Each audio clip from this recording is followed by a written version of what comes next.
नमस्कार, मी ऐश्वर्या अटवार लोकनिर्धार चॅनलमध्ये स्वागत करते। मोदी शहांच्या दलालांनी किल्ल्यावर रस्ता अडवला आहे। मालवणच्या झालेल्या राड्यानंतर उद्धव ठाकरेंचे जोरदार टीकास्त्र।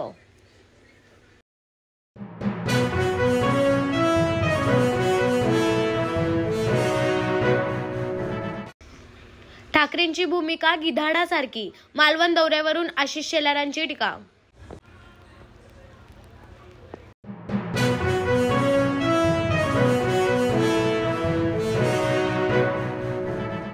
शरद पवारांनी महत्त्वाचा नियम सांगत म्हणाले, पुतळ्याची जबाबदारी ही पूर्णपणे राज्य सरकारची, ते नाकारू शकत नाही।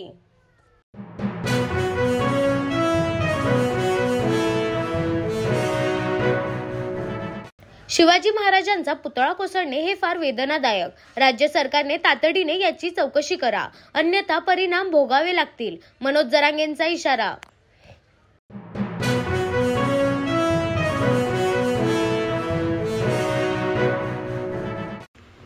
राजकोट किल्ल्यावर घडलेली घटना सर्वांकरिता कमीपणा आणणारी असून या संदर्भात योग्य ती चौकशी करून दोषींवर कारवाई केली जाईल, असे स्पष्टीकरण उपमुख्यमंत्री देवेंद्र फडणवीस यांनी दिले आहे।